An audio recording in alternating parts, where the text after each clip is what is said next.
Welcome to my Best 11 podcast. Today we are joined by a man who is coined as the football finance lecturer, an expert increasingly coming more and more into the media as football finance becomes a big issue. Today, he is here to talk about his love, his team, which is Brighton. The man who is the co-host of Price of Football podcast. We are joined today by Kieran Maguire. How are you, Kieran? I'm very good. As a Brighton fan, things could hardly get much better. Quarterfinals of the FA Cup. We absolutely tonked West Ham at the weekend 4-0. So enjoy it whilst it's lasts. You know, that's what you should always do. Wherever you are in football, enjoy it where it lasts, because you 1 minute you're up there, and the next minute it can be a disaster. But yeah, I'm loving it at present. Excellent. Remember, you're talking to two Luton fans here, so we know exactly what you mean. Enjoy the highs, because they won't last too long. How are you, Marvin? Good? Yeah, I'm good. Looking forward to this episode. Listen to Kieran and Kevin's podcast, and I find it very, very interesting. And so it's just great to have him on as one of our guests. Excellent. So those people who haven't listened to the pod before, what we do is we go through, and Kieran's going to talk about the best 11 players he's ever watched at the ground, or mostly at the ground, because I know he goes quite a bit, of Brighton going through the years from the late 70s all the way through to today. So get your thinking caps on, listeners. See how many of these you can guess. So what we do is we jump straight in. What formation are you going to go for your best 11, Kieran? I'm going to go 3-5-2. Bit of fluidity with it. Some of these players are very flexible, as personified in the modern game. So I think they will actually complement each other. They'll certainly score plenty of goals. I'm not sure we'll be necessarily the best at keeping them. But yeah, win every match 4-3, 3 points, isn't it? It's true. Is that the way you go into games every week? Is that you? Or you're 1-0 man? You just like, if you were a coach yourself, or did you coach yourself? Were you like Mr. Defence first of all, or were you coaching about just go for it? No, I would be very, very cautious. We had Chris Hughton as manager. Chris did a magnificent job for us at Brighton, and Chris was always, you start with the clean sheet and you build from there. And we owe him a huge debt of thanks for everything he achieved. But Chris was not very expansive, whereas Brighton's present manager, Roberto De Zerbi, we've got no idea what he said to the players, but only Arsenal and Manchester City have scored more goals since he's taken over, which is quite ludicrous for a club with a bottom six budget in the Premier League. Yeah. Marv, when you were a player, did you notice his managers who came in and said, this is all about defence, or go for it? Was it that obvious as a player? I mean, I don't think it is, because I think I've been at Luton all my life. I think that most managers who are going to be associated or be involved with the club know that it's a certain way how we play. I mean, even though we weren't one of those big clubs, I feel that for us, even from back in the day before even I started playing back in the 80s when David Pleat was manager and they were in Division 2. I mean, they were very entertaining. They got promoted that season, and then they played like against Liverpool and won 4-3 or lost 4-3. It'd always be a high, like, entertaining game. So I think from those days, it's always been set that, you know, the Luton way would be a like football way. And I thoroughly enjoyed it that way. Yeah. Oh, interesting. So we're going to jump straight to Kieran's team.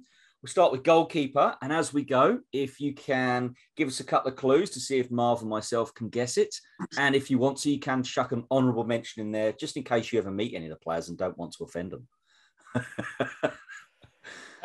Well, in terms of goalkeeper, this is a goalkeeper that's had 18 clubs. But he played more matches for Brighton than any other of the clubs in his career. He's still playing. He's involved in a couple of matches in the same season, which I think sets him apart. In one of the matches, he scored 2 own goals, which was quite spectacular for a goalkeeper. And in the other, he made the best save I've ever seen from a Brighton goalkeeper. First of all, he he saved a penalty going across to his right. The ball hit the post, came straight back to the centre forward, who just had to tap it in, and he threw himself full length and he pushed it round the corner. And that just inspired everybody. The whole team was lifted. And as a crowd, we were lifted as well. And we went on to have a famous victory that night. So he has been in the England squad. He has played in the Premier League for Fulham.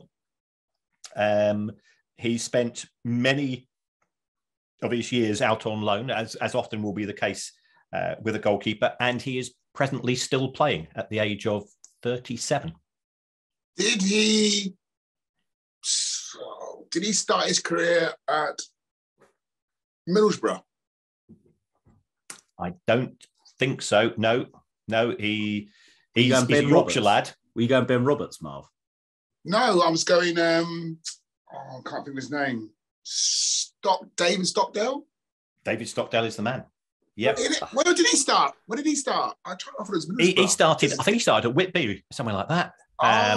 Okay. That's a great shout. Yeah.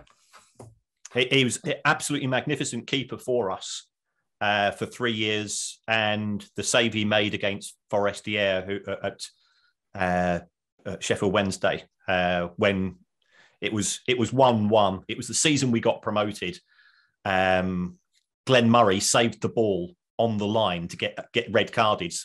It was 1-1 at the time. We thought, oh well, yeah, we're down to 10 men. They've got a penalty. That's it. And David Stockdale made this incredible double save. And then we went down the other end and scored and somehow held on. And then Wednesday got 2 red cards in the last minute. Yeah, one of those matches that as a fan is, as a professional, you go, oh, we just didn't manage the game out there, boys.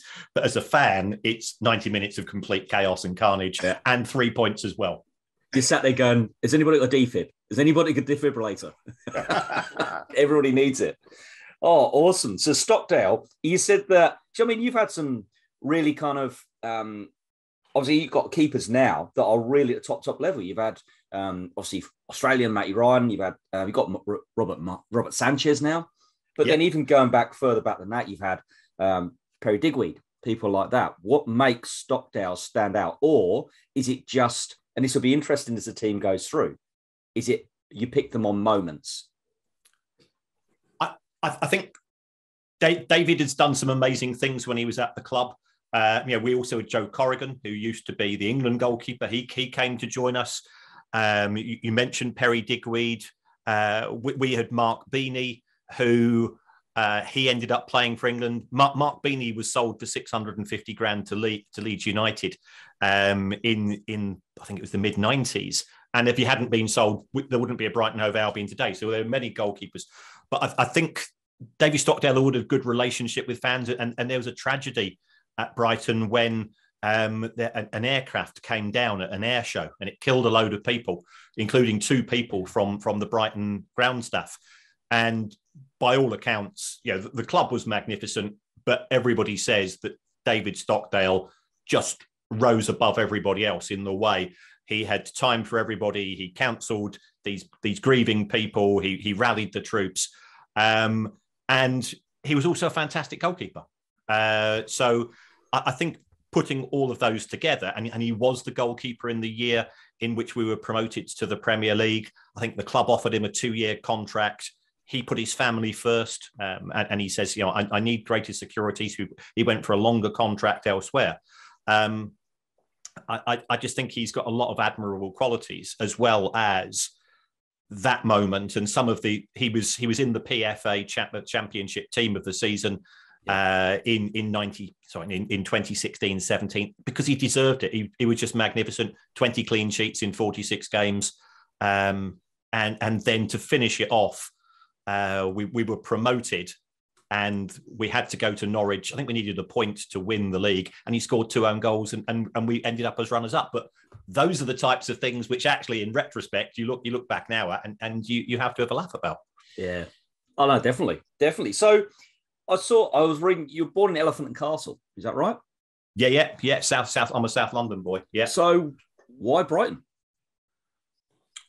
Well, I would have been a Millwall fan. My my uncle was big into Millwall in the early 70s, but my mum wouldn't let me go because Millwall had a bit of a reputation, and my uncle Terry ran with the boys, should we say. So I wasn't banned. And then my mum and dad got jobs in Brighton. My dad worked for American Express, and they moved down there. I was 11. I could catch a bus to the old Goldstone ground, and that was it. Once you start going regularly, because I used to go and watch Chelmsford City when we lived there for a few years. I watched the occasional match with my uncles in London, but I was sort of, I love football, but I was never any good at it.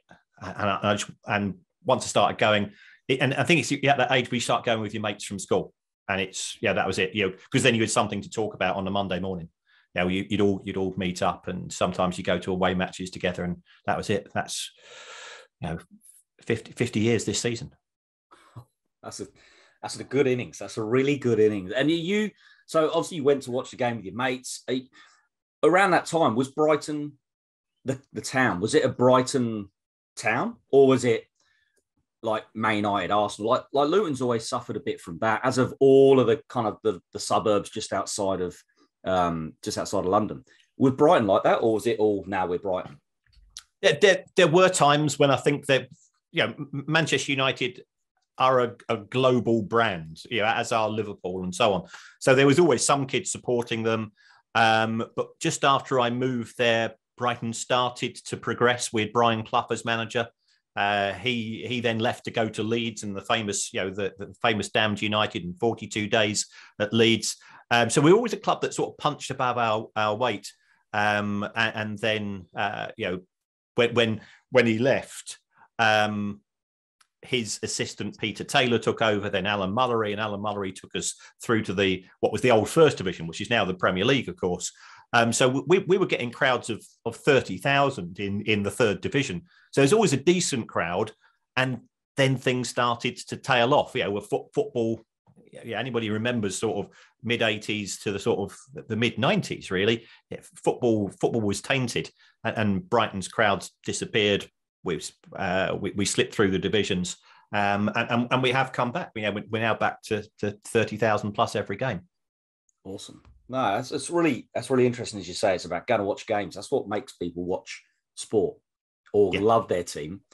Is exactly that. We'll move on to your defence. So you've gone 3-5-2. So whichever side you want to go, or right, centre, or left. Right. I'm going to start off with centre, and this was Brighton's first ever £100,000 signing. Subsequently was sold to Liverpool, became a manager at Oxford and Peterborough. At Liverpool, won the old First Division, won the European Cup. He's always been associated as a Preston fan. People might know him from he spent a lot of time on the telly as a pundit as well. Yep. Mark Lawrenson, that's right. And without doubt, in the 1970s, he signed from us from Preston. We'd never heard of him, so £100,000 for Brighton in those days was huge. And he was like a gazelle in a herd of wildebeest.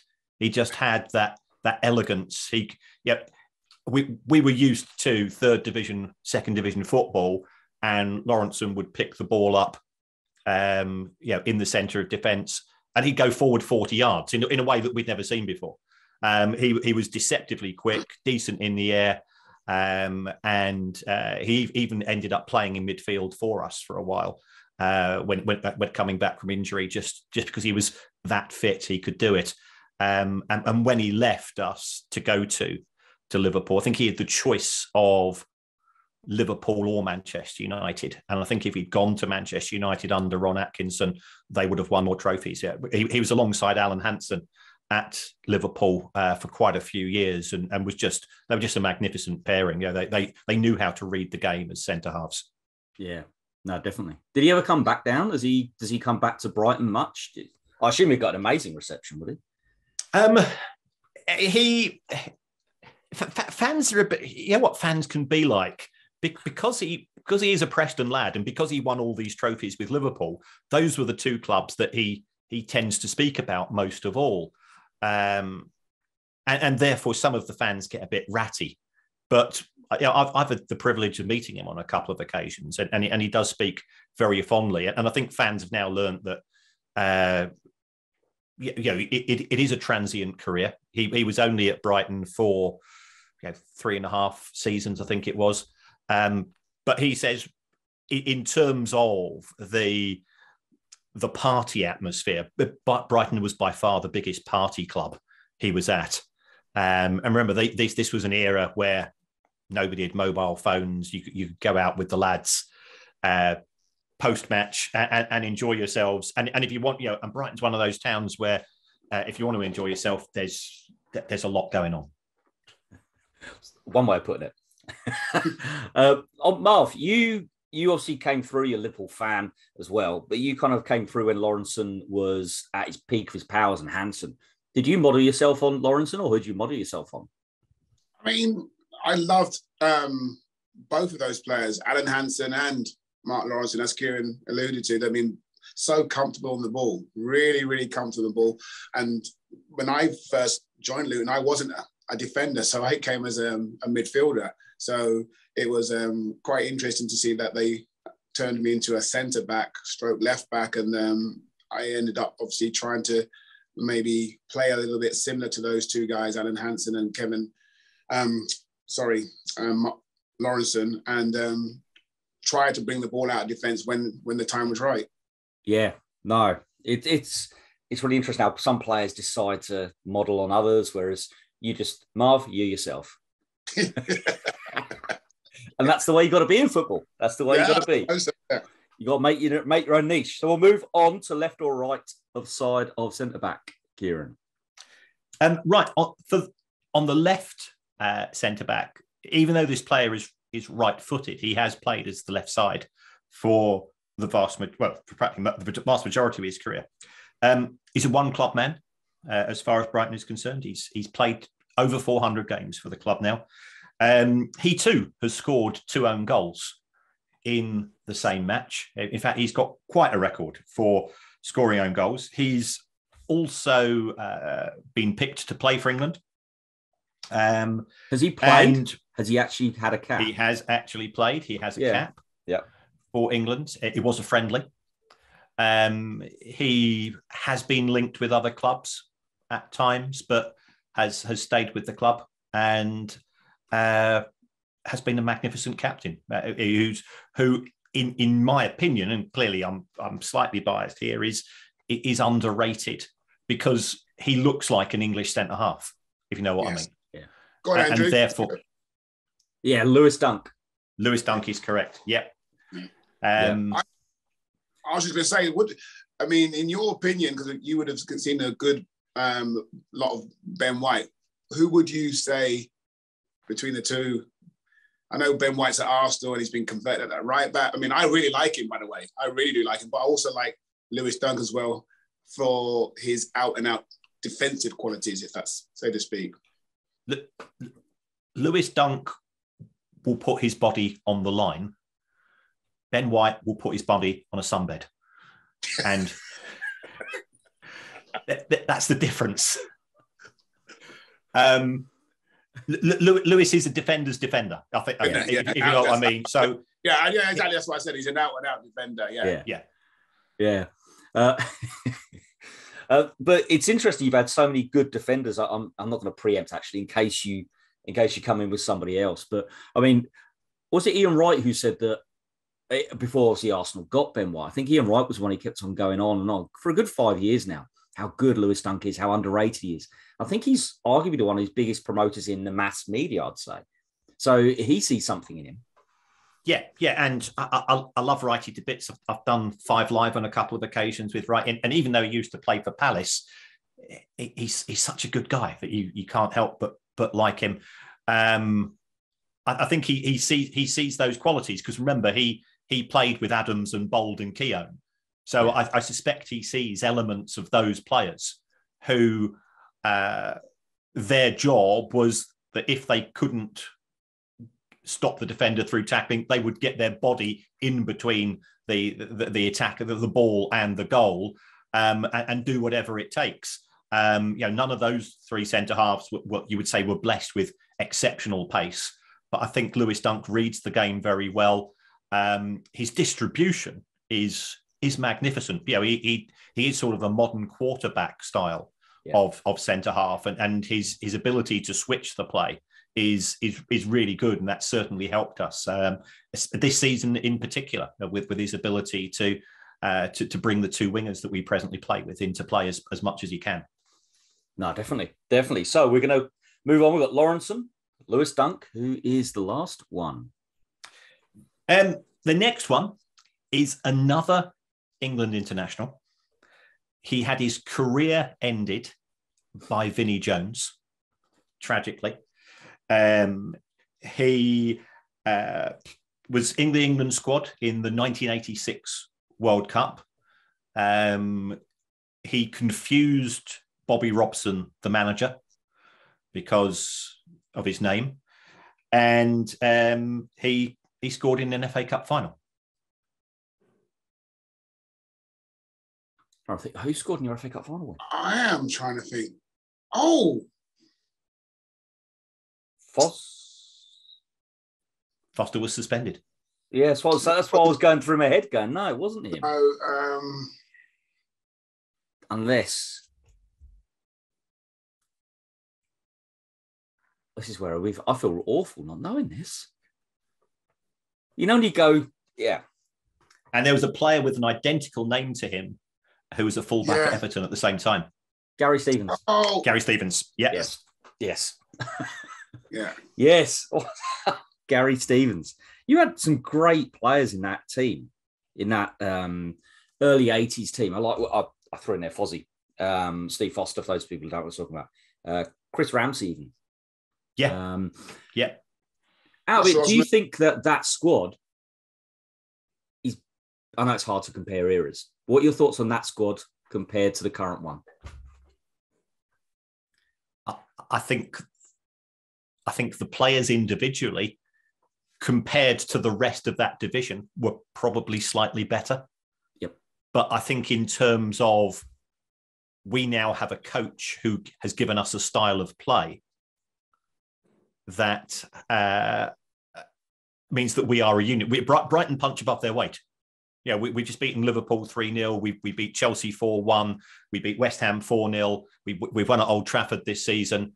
We won at the Emirates in the League Cup. We have a certain style of play, and everybody buys into it, from the chairman down to the tea lady. You know, it is there. And for the first time in my life watching Brighton, I would say that we really do have an identity, which other people realise what we're going to do. And at times it gives me kittens, because I don't know whether you saw the West Ham game. Two of the goals came from the goalkeeper making a short pass in our own area, and then 10 seconds later the ball's in the back of the net. But the risks that we take are significant, and we will get caught out, and we have to accept that. But it's fascinating to watch. Yeah. It's the only way, for me, Kieran, it's the only way to play. If you're going to be successful against these big clubs and so-called better clubs, if you're just going from back to front, you're just giving them the ball back. And so you've got to have a bit of self-belief, and like you said, the way they play, and Brighton's been fantastic to watch and a joy to watch. And it doesn't surprise me, because when you have a group of players who are all brought into that and got that belief and trust one another with the ball in certain areas, the world's your oyster. Yeah. Talk us through did you go to the FA Cup final? In 1983? Yeah. I went to both matches. I was at Manchester University at the time. So the first match was a 2-2 draw. Came back for the replay. I was doing my finals at university. Probably the worst 12, 24 hours of my life, because I was the only Brighton fan on, in those days it was quite lively. So I was the only Brighton fan on the United special coming down from Piccadilly. I had to lock myself in the toilet on the way back because it was getting a bit leery. And I got back to Manchester about 7 a.m. and I had exams. These are my final exams at university. I had an exam at 9:30. I wasn't in a good state, to put it mildly. How'd you do in the exam? Yeah. You made it now. You made it now. I try not to remember that one. I didn't remember very much at the time either. But you remember the game. You remember. Yeah. Both matches were 4-goal thrillers. Yeah. And something to remember and something to always have in your mind. Is it nice to go there for that or playoffs? Cup final. Cup finals. Yep. Playoffs are not pleasure. Playoffs are relief. If you lose an FA Cup final, you've still got to an FA Cup final. You've still got something to show for it.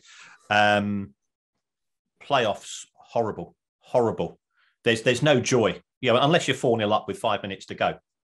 There's no joy in the playoffs as somebody who's watching, because even if you're a couple of goals up, you think, they could get one back.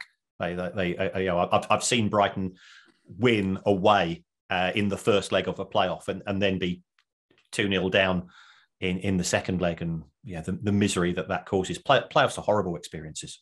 Yeah, no, I definitely agree. So before we stop for a short break, just wanted to find out about the podcast you do right now. The Price of Football. How did that come about? I mean, you and Kevin seem to get on really well on air. How was it? How did the idea come about? It's a very niche podcast, but a fantastically podcast. It is. I mean, we've had 7 million downloads, which is ludicrous for a niche show. I teach at uni. The uni is always trying to get people to speak to media outlets. So I used to do a lot of work with 5 Live, especially with their business shows, because 5 Live sort of, you think of it as being a sports station, but it's sort of, current affairs and so on. So I used to get asked to do all of the sort of the football business things. And then one of their guys said, I'm leaving. I'm going to set up my own podcast company. I think podcasts are the way forwards. Would you ever go at doing a football podcast, football finance podcast? I says, well, it won't work with just me, because I think you've got to have a relationship with the audience, and that relationship comes through, just like you two guys have here. It's got to work with sort of communication, and we won't have enough stories. He says, well, I'm only looking for 20 minutes a week. I say, well, we'll give it a go. I was living in Manchester at the time, but I was just thinking of moving back down south. I'll be honest. I wanted to move back down south because I got a season ticket at Brighton, and travelling from Manchester to Brighton once a fortnight was getting a bit of a pain. What wasn't necessarily good for my marriage either, because football comes first. Sort of. We'll bleep that bit out. I'll be most grateful. But our first granddaughter was due to be born at the same time, and I managed to sell it to my wonderful wife as, well, if we move down there, we'll be close to the grandchildren. And she goes, oh yeah, that sounds really good. And she says, nothing to do with the football. Oh, well, I'll be a bit closer to the football. Yeah, but I haven't thought of it like that. Whereas the real reason is that if we got a 3 o'clock kickoff at the Amex, finishes at 5, you've got to get from Falmer Station to Brighton. There's 30,000 people all trying to catch the same train, so it's a nightmare. Then you've got to get from Brighton to London. You need to get across London, and you need to catch the last train from Euston to Manchester. It's scary. Quite often you are running for that train. And I go, I just don't need the stress. So I knew I was moving back down south, and I know of Kevin because he used to do Match of the Day too. He's always one of those guys. Remember, those programs that you see. Do you remember the 80s? He's always popping up on those sort of programs as well. And when Brighton nearly went out of business in the 90s, he's a Crystal Palace fan, a big Crystal Palace fan. And he said at the time, I'll do a benefit gig for Brighton to help them survive. And I've always remembered that. So I pitched to him on Twitter. I just sort of DM'd him, just like you got in contact with me, and said, look, I'm thinking of doing this. Didn't tell him I was a Brighton fan because I thought it fail the show. And simply he's a very polite guy and he was too embarrassed to say no. So we started and we did the first 20 minutes and we got some okay feedback. And it was the time that Bury were going bust. So we had more and more material. And we went from 20 minutes to 40 minutes. And then the producer said, why don't you do a Q&A show? Okay, well, who's going to write in with questions about football finance? And now we're doing about 2 hours of material a week, which is a lot of research on my side. That's what I was going to know. How those people listen? How long does that take to research? An episode. Well, just in case my wife is listening, 30 minutes. The bleeped out bit, probably about 4 or 5 hours a show. But I love it. It's transformed my life in the sense that I'm now on Wikipedia. I'm a teacher. I now go on sort of BBC Breakfast and things like that. My mum. My family's all, you can probably guess from a name like mine. My family's all from Ireland. My mum lives in this little wee village in the west of Ireland, and she'll be sort of telling the neighbours, "My son's on the telly this morning now," and she's so it's grand for that type of thing. But we've got 600 or 700. We've got a pile of 600 or 700 questions unanswered. Which we are slowly trying to work our way through, but. The audience are brilliant, and they also hold us to account. And if it wasn't for the audience, and also lockdown, because in lockdown, the show sort of for 2 years gave me sort of a focal point, something to concentrate on. When and the nicest thing that people have said about the show is that we became their extended family during lockdown because of the relationship between myself and Kevin. And Kevin is absolutely brilliant because he, as a professional broadcaster, knows how to frame the questions. He knows when to crack a gag. He knows when to be serious. He writes for Have I Got News for You? So his role is hugely understated, but he's absolutely brilliant at what he does. No, it's fantastic. I love listening to it. I've got Marv onto it, and I'm sure it's just going to keep growing and growing. It's a great podcast, and I recommend anybody jump onto it. What we're going to do is we're going to pause here for a quick break to hear from our own sponsors. And when we come back, we will hear the midfield and the front two of Kieran's My Best 11.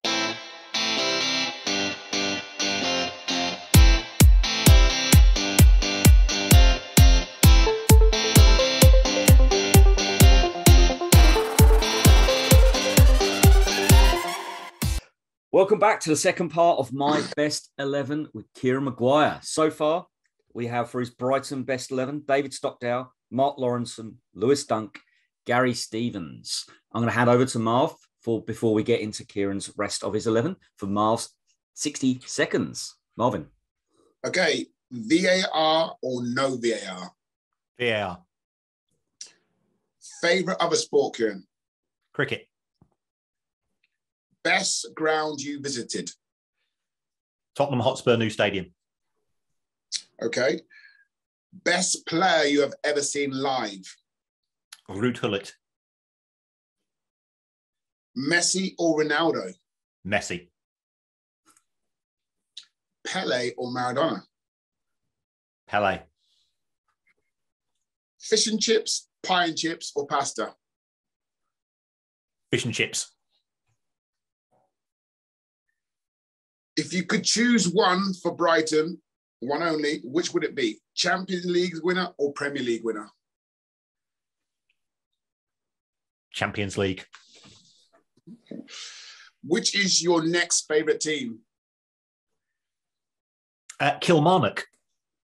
Okay. Which is your least favourite team? Crystal Palace. No, Chelsea. Chelsea now that they've stolen half of Brighton, it's Chelsea. But it's for the last 40 or 50 years, it's been Crystal Palace. But Chelsea have taken over in the last 6 months. Okay. If you was manager of Brighton, who would be your first signing? Mo Salah. And one more. Okay. Golden goal or penalty shootout? Golden goal. Ooh. So, so many things to unpick there. So many things to unpick. So, Graham Potter, Chelsea, is there really that much animosity now? Because, I mean, I know they've taken a few players from you guys. Is it the way they've done it, or is it because they're Chelsea? And I know there's a bit of animosity towards Chelsea throwing the money around like it's candy. What is it? This is the paradox of it all. Graham Potter is a magnificent human being. He went out 18 months ago as a Premier League manager. So he's well looked after. He's in a professional job. He went out on a Friday night in Brighton and slept in a tent to highlight the homelessness problem in Brighton. Brighton's got more homeless people than anywhere else on a proportionate basis. I love the fact that he started off as a university coach and has worked his way through. I love the fact that as an English manager, he's taken his family to Sweden and come back. He's learned. I love the fact that even as Chelsea manager a couple of weeks ago, he says, "No, I'm not going to slag off the referee, even though it was a bad decision, because I've got a responsibility in the game to ensure that grassroots referees don't get abused on a Sunday morning. I'm going to set standards." So I think Graham Potter is absolutely magnificent. Chelsea is a loathsome football team. Is a loathsome management team.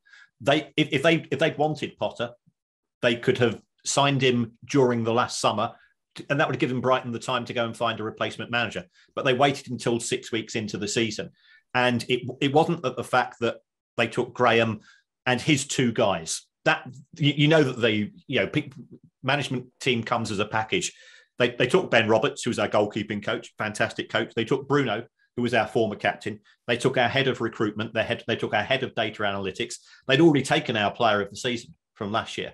And then in January, they come back and they try to sign Caicedo. And by making very public offers. So I loathe the people in charge of Chelsea, and I wish Graham Potter a long and successful career. But I'm not big enough to say at Chelsea.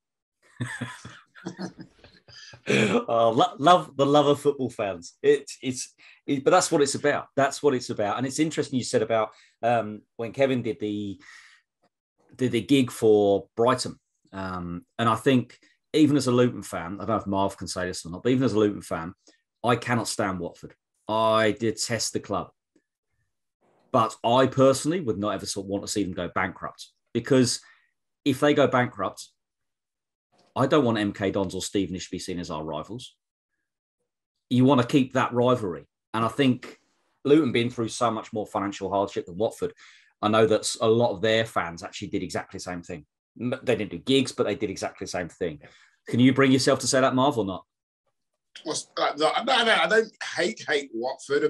Because over the years playing in those derbies, I've got to know quite a few of the players and socialise with a lot of those players. So, the club itself is a reason why there is that rivalry, because they're so close to each other. So, I don't hate them, but I think you have to play a role where you don't have a big fan of theirs.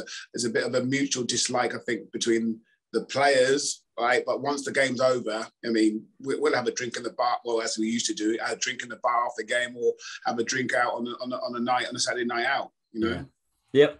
How did you say it's kind of like a job? It's a job for some of you guys as well. That's what, unfortunately, you stayed at Luton for your whole career, but others jumped around a place, like you said about Mark Lawrenson earlier, Kieran. It's the way they see it. We'll move on to midfield. Where would you like to start, Kieran? I think you'd start with your captain. This captain of ours, he took us to 2 promotions. He is one of the few people to have both captained Brighton and been a manager. The fact that he left us for Macclesfield was a bit confusing, but he's managed 7 different clubs, including in the top division at Manchester City. He signed Uwe Rosler, and and I think you might guess who this is from this one. He once turned down going to Chelsea and agreed to stay at Luton Town. Yep. And he's been on our podcast. Yes. Brian Horton. Brian Nobby. Right. Yeah. The stare. The man with the stare. Yeah. He was a leader. Yeah. He drove the club. When we were down, he was the person that all the players looked to, and he was the person all the fans looked to. He was an absolutely magnificent captain for us. He seems to be a decent guy. I remember this was in the 70s. Football was different then, but there were no airs or graces about Nobby. What you see is what you got, and he never gave less than his total being in every game, and that as a fan is the type of thing that you'll always forgive. Somebody can have a bad game, but if you can see that they put blood, sweat, and tears into it, then you say, well, yeah, that's all you can ask for. Yeah, definitely. And he never cut the fan base, because there's some players of those type of players that, like you say, always do a 6.5, 7 out of 10 every week. Occasionally have the 9s, very rarely have the 5s, but they can sometimes split the fan base. Why are they not a 9 out of 10 every week? Why can't he never split the fan base? No. He was always our leader. And when we were promoted at Newcastle in 1979, Nobby started it with a diving header, from a corner. Go, what? Nobby doesn't score goals like that. But it was a match we had to win, and he delivered. Yeah. Oh, definitely. You remember Nobby quite, Marv? I mean, he had already met left him quite a few times. Yeah. Yeah, when I had like joined the apprentice, the Luton staff then back then, he had already left. But obviously, big character, big leader, like Kieran says, big captain. So seeing him play like throughout the years before I actually joined the club as an apprentice. So yeah, massive leader. Yeah, definitely. So we got Nobby, Brian Horton, as your captain in central midfield. Who have you got around them? Are you going 2 full-out wingers, or are you going to go 2 next to them? How are you going to shuffle this 5? I'm going to have 1 proper winger. You spoke about players that will be a 9 out of 10 or a 10 out of 10 followed by a 5. This is one of those guys. But he was magnificent. He was unplayable in his day. When he turned it on, he was just absolutely wonderful, and he wore his heart on his sleeve. He had a few red cards because he'd just get angry. Are we talking left or right? Right. Okay. He was French. Oh. He was player of the season in the Championship in the year in which Brighton were promoted. And he previously played at Leicester, and he left Leicester to go and play in Belgium. Have I got it right one? Yellowa? No, he was Argentinian. No, he's He's French. French, yeah. And then he went to play for Fulham. Didn't, and he's still a pro. I think he's only 31, but his best ever season was at Brighton.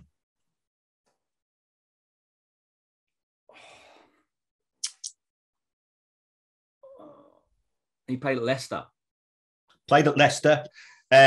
He famously go on. At Leicester in the playoff semi-finals, he was fouled in the last minute in the box, got up, took the penalty himself, keeper saved it, and Watford, and this will upset you as Watford fans, and Watford zoomed to the other end and scored and knocked Leicester out. Andrew, I thought you were a Leicester fan now. No, I'm not. My son is. Oh. I couldn't care less about Leicester. Don't get me started why he supports Leicester. I don't know why. Bloody 8-year-olds. I can see his face. And he was at Fulham, Kieran, as well. He was at Fulham? He's been at Fulham. I think he's at Huddersfield now. No, it's not him. You only have head names stuck in your head. All I've got is Anthony Knockaert stuck in my head now. It's not him. That is him. Oh, is it? Is he French? Yeah, he's French. No. Yeah. Have you? You couldn't I get never anybody realised he more was French. You could not get anybody more French than Anthony Knockaert because he is the classic, temper tantrums, pirouettes, the full works.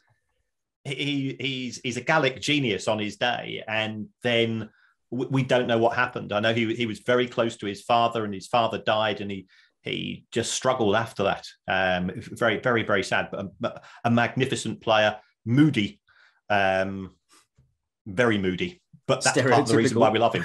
Yeah. Oh, yeah. He might as well come onto the pitch with a bunch of onions around his neck and a stripy shirt. He was that French.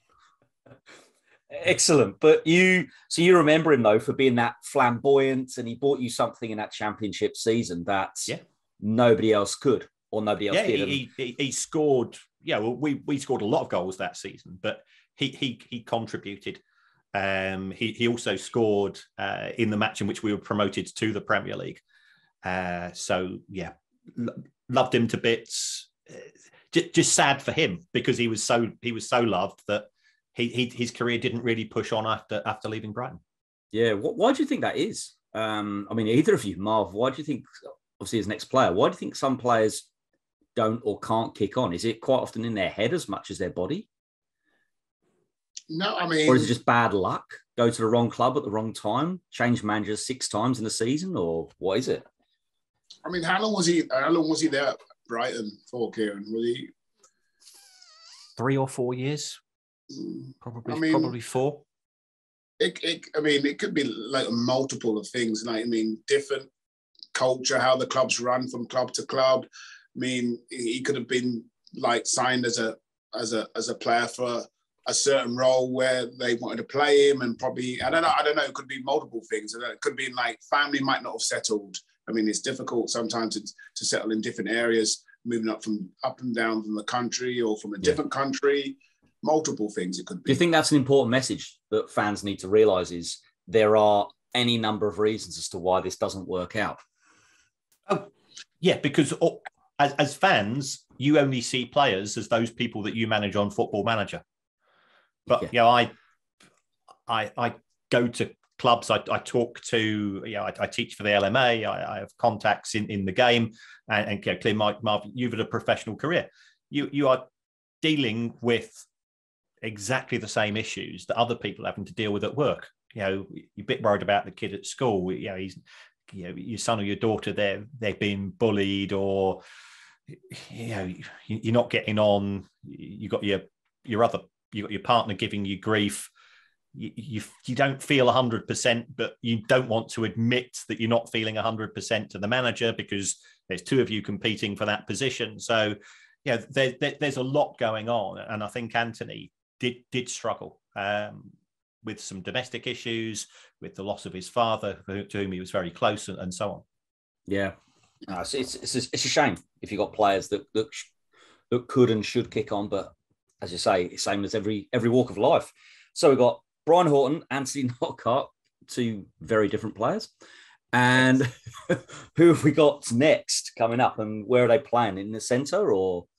They're going to be sort of a slightly advanced role.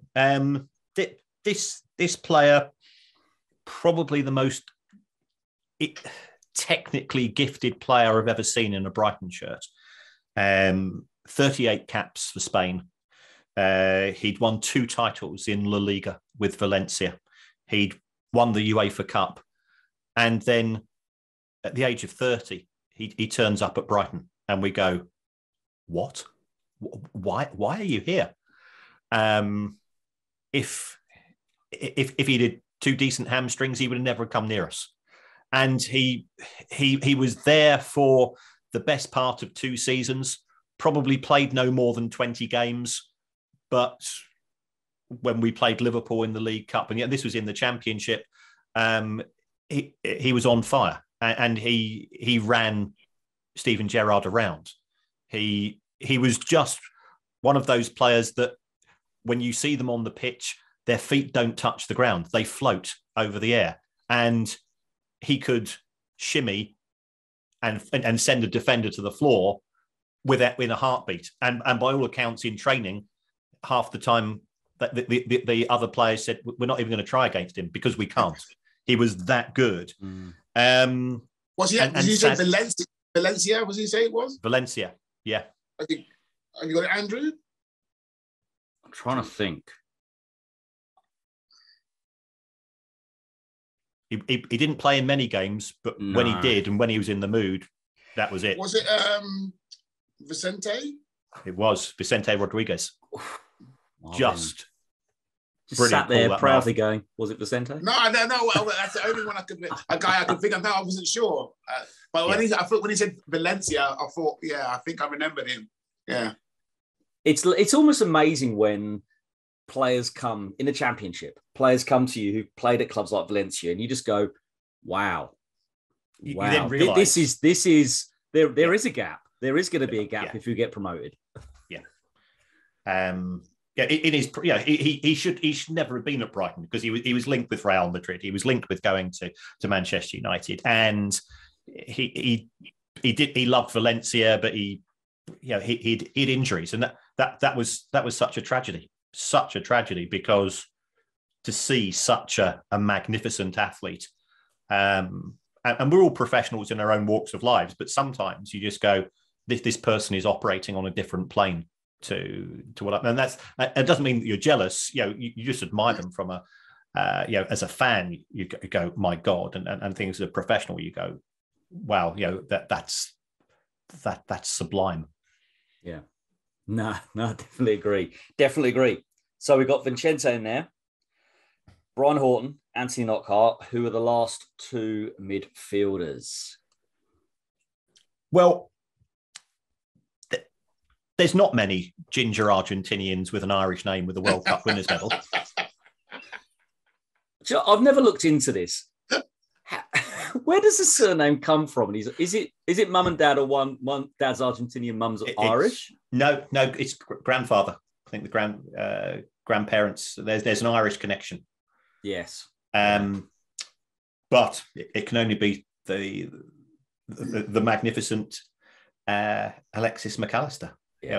I'm a Brighton Hove Albion fan. We've got a World Cup winner at our club, and you go, he won, and it's not as if he won it 12 years ago, and he's 36 and he's picking up his last hurrah. He did it at Brighton at the age of, I don't know, was it 22, 23? An incredibly deceptive player. The fact that Argentina looked completely different with him in the team, the fact that he created the space, he did Messi's hard work for him. Yeah. And of course he had a hand in that I think it was the first goal that they scored in the final, which from a technical point of view was just a magnificent piece of football.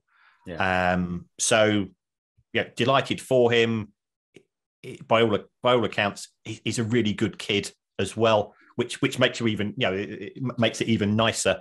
And he will go on to have a successful career, and that will be in all probability somewhere other than Brighton Hove Albion. But I've seen him play. Some of the goals that he scored have been absolutely out of this world. There was one at Everton, 25-yard dipping volley, and you go, you sometimes you hit it, from the minute it leaves the foot, that's in the back of the net. So he's done really well for us this season. It was not easy coming back from the World Cup. I think the club dealt with it very well. They said, just take 2 or 3 weeks off, go back to Argentina, go and celebrate. This is magnificent. And the club just get on with things. And I think he appreciates that. So that's why he's not been a big time Charlie since coming home. And if we get him to the end of the season, fine. If we get one more season out of him because we're playing in Europe next season, of which there is an outside chance, that would be magnificent as well. No, it's been great. I think like not just over recently, but over the years, Kieran, Brighton have seemed to find these little gems, and they've moved on obviously to maybe what they call bigger clubs. But what is it, do you think, where how they keep producing or finding these players? Well, they have a philosophy. There is a system at Brighton, and Graham Potter moved the club on from where we were with Chris Hughton. Chris did a magnificent job, but we've been struggling to avoid relegation. The style of play, you said in the 1-0 or 4-3. I'm a 1-0. I'm a Chris Hughton style of. I'd be a Chris Hughton style of manager, but the crowd was starting to get a bit restless because setting up for a 0-0 every away game was tough to watch.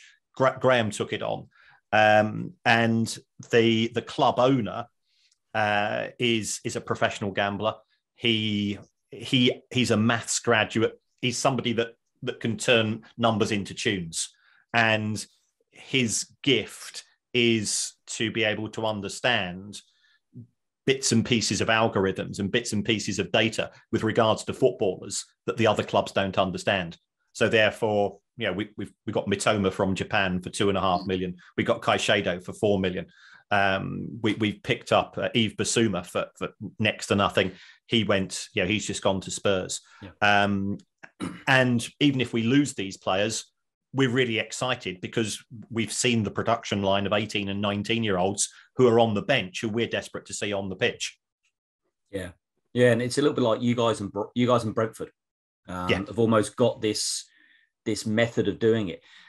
How do you feel as a Brighton fan, though? Obviously, it's exciting to see all these players coming in. They're kind of like, I'm going to use a really dodgy phrase here, so forgive me. Almost like the Moneyball style of doing things. Yeah. But how does it make you feel that you don't have that they may block a Brighton boy coming through and playing in this team because you bring in a 2.5 million Matoma instead? I know you still have some come through. You got, people like I know you obviously spoke about Lewis Dunk, and we spoke earlier about Ben White, but how does that make you feel? It's the way of the world. Solly March has been magnificent for us this season, and he's another local lad. Yeah. Would it be nice to do the equivalent of what Celtic did when they won the European Cup and of 11 players from within 3 miles of the ground? Yes. But actually, that's sort of the icing on the cake. The cake is they're a really nice bunch of players because I'm fortunate enough to know people who know people within the game that tell me, we all know who are the pains in the backsides and so on. We've got relatively few of them. They're very professional. I've never been prouder to be a fan in terms of if I go to places now and say I'm a Brighton fan and everybody says the same thing, best run club in football. And that's what we are, a well-run club. We'll never be a wealthy club. We'll always have a bottom six playing budget, but we'll keep punching above our weight until we don't, and then we go down to the Championship. I'll still be a fan. That makes a difference to me. Yeah, and that's what it's about. Just going back to, you spoke about when you obviously big club and when you're taken over, and when you come through. I know Miles, only 60 seconds. Which ground do you prefer, Goldstein or Amex? It's the Amex. It's a magnificent place to watch football. The Goldstone was a dump, but it was our dump. You're talking to Kenilworth Road fans here. Yeah. Which the only other picture you ever see is a trampoline in the backyard. It's just ridiculous. Yeah. I've been to Kenilworth Road as an away fan. It's and I know Gary Sweet, he's been on our show, and I think Luton do a magnificent job in what's a really tough division. But it is nice to have padded seats. It is nice to have concourses which are 20 feet wide, and you can have a drink with your mates before and after and during the match. It is nice to have sort of a pitch which is in perfect condition every time. The Goldstone was rolled mud. Yeah. And then obviously you guys having to jump around Gillingham. Yes, Whitby. Yes, that's what it's called. I can't remember what it's called back then. Yeah. How does that as a fan? How do you feel going through that? Was that tough? Was that the toughest period as a Brighton fan? Yes, because there were occasions when you didn't know from week to week whether you still had a football fan to support. So, I know the problems that you've been through at Luton. Well, that's my specialist area, is looking at things. I've been to meetings at Bury Town Hall. I've been to meetings with the government trying to sort of explain the finances of football. We've got Southend United, who were subject to a winding up order last week, and they're not out of trouble. There's 8 or 9 clubs which I'm aware of, which I'm really twitchy about at present. It's nice not to be in that position, but having been in it, you were saying earlier with regards to your feelings about Watford, what I always say to people, you can't have a rivalry without rivals. Yeah. And you've got, whether you like it or not, you've got more in common with a Watford fan, and I've got more in common with a Crystal Palace fan, as much as I hate their clubs as institutions, than you do with some bloke down the pub that supports Liverpool, or some who you see in the supermarket. He says, "Oh yeah, I'm a Manchester United fan because they win all the trophies." That's not supporting football. So, so it's being a football fan. It's the purest form of love that exists, in my view. Yeah, you might bin your missus off for somebody else, but you won't bin off your football club. No, you do. They are more glamorous. No, definitely. So we'll keep going. We've got one more midfielder to go, wherever they are. Are they going to play behind the two? This player is my Swiss Army knife. Can play as a fullback, can play as a number 10, can play alongside McAllister, sort of the fulcrum, can push McAllister forwards. This player scored Brighton's first ever goal in the Premier League. Probably the best value pound for pound signing we've made in the Premier League. Scores goals non-stop for a midfield player. Yeah, it's strangely regular how often he does score. Not to coin fantasy football, but you go, oh, why did I? He's one of those players. He's a frustrating player as a non-fan from that perspective. But you're right. What nationality is he? German. Yeah, right. Yes. Go on. You got Pascal Gross. Pascal Gross. Yeah. The Kaiser. Yes. Wow. He's great. He is that player that puts in the 7 and 8s out of 10 every week. He's got no pace, but he'll play at right back. He's not very tall, but he wins an awful lot in the air. He rarely gets yellow carded, but he can still put himself about. He can put his foot in. He's been here for 6 years.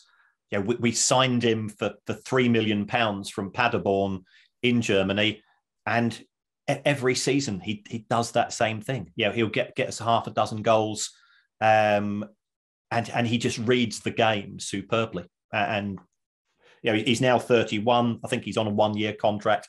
I think the club will do the right thing and renew that contract because he's got no pace to lose. So why not carry on playing him? No, definitely. He's a very, very, very underrated player. Just want to throw in some other names that I've written down about Marv, but people like Jimmy Case. Yeah, Jimmy. I thought about Jimmy in 1983. Jimmy took Brighton to the FA Cup final. He scored in the semi-final. He scored in the quarter-final. He scored in the 5th round. He scored in the 4th round. And he later came back as manager when things were bad, and we always appreciate him for that. He was in my starting 20. I started off with 25 and I narrowed it down to 11, and that's taken me most of the day. Yeah, we always ask this. How hard was? Marv always asks the question. How hard was it to do? No, we're not done yet. We're not done yet. I know it's a lot more difficult than people actually think until they actually have to sit down, Kieran, and go and think about it. It's like, oh my gosh. And even sometimes we've had guests where we've thrown in names. Oh, shoot, I forgot about him. You know what I mean? Which as a player is very embarrassing. Yeah. I forgot a teammate. Was it hard? Yeah, it was. It was really tough because I've been on WhatsApp with my mates this afternoon, and we none of us have got any work done. Yeah, I go. Oh yeah, what about It was really tough, but that's part of the joy of it because I was on a sort of a similar show a couple of weeks ago where I had to choose my 8 favourite goals of all time. And then the music, which was in the charts at the same time. And that was a nightmare, because my 2 loves in life are football and music, and that was just painful. So many lost goals. Ah, definitely. We're going to keep going. We've got 2 positions left. How are you? You got big. What? Give us a clue first. Big man, little man, pace. What are we doing? No, I'm going for 2 centre forwards who are far more graceful and far more subtle than people will perhaps give them credit for. But I think they could play alongside each other, because they would just they would terrorise defences. I think they have played together as well. So the first of which they're both English players. The first of which came from Rochdale. At the time, he was Brighton's biggest signing for probably 15 years at least, and sort of gave the club a real boost. He's played in the Premier League for 3 different clubs. He was being talked about as being an England player, but never got called up into a squad. He's scored more goals for Brighton than anybody else for a long, long time. And he has been forgiven for committing the greatest crime that a Brighton player ever could do. Was he at Leicester? No. Oh. No. I wasn't sure if you're going the other one. I wasn't sure if you're going for, but I'm not going to say in case it's the other one. Glenn Murray. Glenn Murray. Yeah, Sir Glenn. Yes. His goals took us. He was magnificent for us in League One. We got promoted. Key got 20 goals. Ashley Barnes got 20 goals that season. We were a pretty tasty team. Couldn't agree a contract with the club and left to join Crystal Palace, which was a heinous crime. Yeah, it's as bad as it goes. He got Crystal Palace to the Premier League, which made it even worse. Is he on that documentary on Amazon? Isn't he on that one, the Eagles Dare thing? I think he's on that. Could be. Yeah. I refuse to watch it, of course. I'm far too petty. Just wait until you guys are all or nothing, then you'll be watching it. That's right. And he came back. Things hadn't worked out for him at Bournemouth. He'd gone from Palace to Bournemouth. Wasn't quite right between him and the manager. Came to Brighton on loan, then signed on a full, and got us the goals first of all to get us to the Premier League, and secondly to keep us there for a couple of seasons. So it's Super Glenn himself. Oh yeah, he's one of those strikers. Like I don't want to say underrated, because if you see him, you know what he does for the team. But I think if you're a 3-minute highlights TV fan, you never quite get why Glenn Murray's in the team, because he doesn't get the flash goals. He puts a shift in. He gets in the Premier League 10 goals a season. He's not a 25 player, but he does the job. And if you're a fan, you really see it. Like you say, the movement, he puts the physicality on to just create space. And if you lump the ball up to him, you know that he's going to win you plenty of free kicks, because his ability to go down like a sack of spuds with the merest of nudges from a centre half is absolutely legendary. Yeah, like I remember Alan Shearer. We've had Steve Howard on here, who's perfect at it as well. The old leaning back, but suddenly you look like the defender looks like they're giving a foul, even though you're leaning back into them. He was good at that, was he? Yeah, perfect. Fantastic. Next to Glenn Murray, who do we have? This next player is fairly unique. He's played in all 4 divisions for Brighton Hove Albion. He has played for 4 clubs in the Premier League. He has scored playoff winners at Wembley for 2 clubs, and he's played for England. Has he played for 3 clubs in London? all Premier League clubs are in London? Yeah, absolutely. Yeah, West Ham, Tottenham, and who's the other one? Fulham, yes. Fulham. I wasn't sure if he played it. Has he played at QPR? He played at QPR as well. Yeah, so four clubs. Yeah. QPR as well. Yep. Yeah. Marvin? Bobby Zamora. Yeah, so Bob. Yeah. I remember when he first came to Brighton he was a 19-year-old. He was on loan from Bristol Rovers, and we'd go, Bristol Rovers, why are we signing players on loan from there? First time I saw him, I think it's his second or third match, he scored a hat-trick at Chester. Then he went back to Bristol Rovers, and we thought that was it. And the start of the next season, it was announced, with very theatrical, we've signed Bobby Zamora for £100,000. We're in the bottom division. We're playing at Withdean, and he scored the goals which got us promoted that season. Went up to League One, did exactly the same. Great player, love him to bits. All Brighton fans love him to bits. He left to go to Spurs when Brighton got relegated back to League One. That was perfectly understandable. Didn't work out at Spurs. He was only, he was then swapped for Jermaine Defoe. Did really well at West Ham, and he scored the winning goal for them in the playoffs and for QPR. And of course, he helped Fulham to get to the UEFA Cup final. He was there when Roy Hodgson was in charge. Yeah. And he scored against some big teams, Wolfsburg, who were the German champions, I think, and so on. It was just a real shame that he was injured just before the final, and he tried to play, and it was quite clear that he was struggling. Yeah, no, he's a fantastic player, and like you say, it's almost like a niche player these days. You don't see players like Bobby Zamora anymore because he had a pace, but he also had a bit of that. I'm just gonna barge through. You don't let me through. I'm just gonna keep going through you. Because he had the physical presence to do that. So awesome. Marvin, over to you. So, Kieran, who is going to be the manager to manage this team?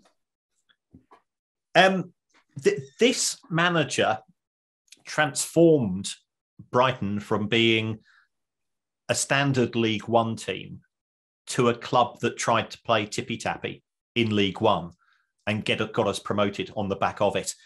He left in shame. He was sacked for gross misconduct. But I'm going to give you Gus Poyet. Yeah. Stark raving mad, theatrical, eccentric, passionate. I'm not sure I would have liked to have been. I'm quite shy and reserved. I think I would be completely the wrong type of person to be in a dressing room with him. But he transformed what we were familiar with in terms of football. He saw one of our centre halves who we thought local lad, bit of a clogger, but he's a local lad. We quite like him. And he said after 6 games, this is the most disciplined. This is the most talented passing player at the club. And we all sniggered. And then 3 or 4 months later, we're going, he was right. So he was quite visionary. The trouble is he couldn't manage upwards, and you've got to be able to manage the boardroom just as well as you've got to manage the dressing room, and that was ultimately his downfall. Yeah. Do you think he changed, like you said, changed Brighton? Do you, forgive me in terms of Brighton in the 90s, but you're now known as ball on the ground, passing team. Do you think that he was the one who really started that identity? Yes, or really, he was. He made that one. Yeah, he was the first person to make us realise that getting it forward doesn't have to be done in one pass, and having defenders who are confident on the ball is actually a good thing rather than don't fanny around, which is that's what I've been brought up on. Yeah. He was very progressive. He was ahead of his time. But he was hard work at the same time. Yeah. And but the fans got on really well with him. Obviously, you're successful, so you're going to. But he took us. He took us to the Championship. Unfortunately, his time at the club will always be remembered for the final match, which was a playoff match at home against Crystal Palace, and whatever happened, the team didn't turn up. And there's all of these rumours that he'd already handed in his notice 48 hours before. So, you can imagine what social media is like. And I think his reputation has suffered as a result of that. But time's a healer. Yes. And you welcome him back with open arms if I'm sure he does come back anyway, does he? I don't think he has come back, but I believe the club are putting out an all or nothing style of their own all or nothing style documentary in which he's been interviewed. So, as you say, you can fall out with people, but life is too short. Let's just make up and get on and remember the good moments. No, definitely. I did my UEFA B coaching license with Gus. Oh, did you? Yeah. Back in the day, like fun guy, like you said, and wanted like when you had your topics and you got to do the certain topics, he would be saying, "Well, no, this is the way." He'll be telling the lecturers, "This is how you've got to do it." Yeah, he's not shy. Yeah, no. I mean, he didn't kick on at Sunderland, did he either? Well, he took over. They avoided relegation. I mean, Sunderland was that club that was always going to be in. Come November, it was going to be in 17th, and then it sacked its manager. That's how Sunderland operates. He fell out with them. Then I think he's managed in Greece, and he might have managed in China and well, but it's never ended well. Yes, yeah. Well, I want to say on behalf of myself and Marvin, thank you so much for your time. It was fabulous to hear from you and to hear about Brighton, a club that we've mentioned it a few times, particularly in the 80s. We swapped quite a few players. You've given us, despite a lot of people right now questioning his ability, but we've loved also taking Nathan Jones from you. So I will be very, very eternally grateful for that, because he did something as well. He pulled Luton. And he's mad. Drag Luton up, and he's mad as well. But no, we really, really appreciate it. It was lovely to hear from you. And make sure you jump on, listen to the Price of Football podcast. Jump on Amazon or any other outlet. The book as well, written by Kieran, The Price of Football, which has got the only thing I realise is it's very hard to read on the Kindle, because all the spreadsheets doesn't really work on the Kindle. I'm sorry about that. Make sure you open up the paperback, go old fashioned. But it was great to hear from you. And thanks so much for your time. And that was Kieran Maguire's thank you, Kieran. 11. Thank you. Thanks, Andrew. Thanks, Marv.